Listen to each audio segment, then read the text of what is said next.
Shalom family, my name is Anna Israel. Welcome to this channel. All praises to the Most High and to His Son, the Messiah. If you haven't yet, please like, share, and subscribe. So today, worthing more than rubies, meaning the pearl. So this podcast is dedicated to the daughters of Zion and any Gentile woman really who aspires to become a Proverbs 31 woman who is said to be worthing more than rubies. It says so in Proverbs 31 verse 10 that her price is far above rubies, unquote. So worthing more and a price being above rubies would be becoming and being a pearl. And before I support with scripture that pearls, according to the Holy Bible, are more precious than rubies, I need to give you a side note.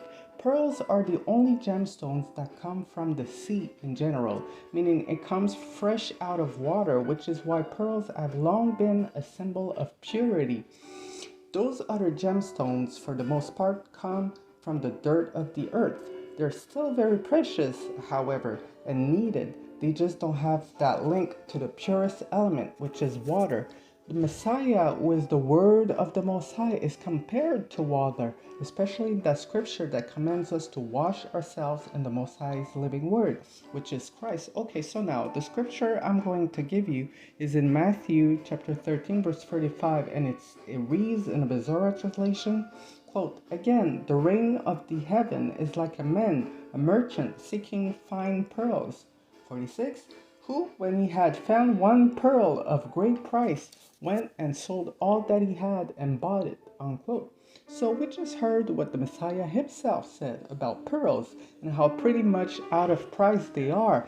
This merchant, who probably was somewhat wealthy since he was a merchant or a businessman if you prefer, and he was ready to sell all of his possessions for one single pearl, meaning this single pearl was way more valuable than the total amount of his possessions. So think about it. Pearls are compared to the kingdom of heaven. If you strive to be the pearl you deserve to be, you'll be considered as something heavenly. It can't get better than that, daughters of Zion.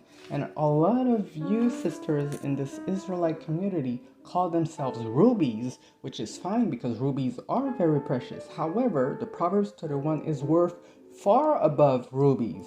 She's worth more than rubies. So she's not a ruby. She's something more. And if I need to read the scripture correctly, the Proverbs 31 woman could be as a pearl, meaning heavenly and priceless.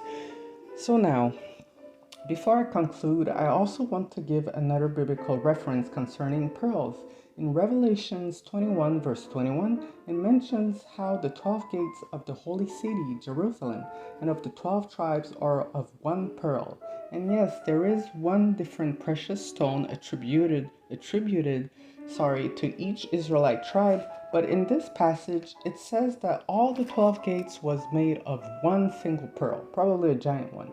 So daughters of Yah, you that aspire to be that single pearl that represents something heavenly and priceless, worthy more than rubies,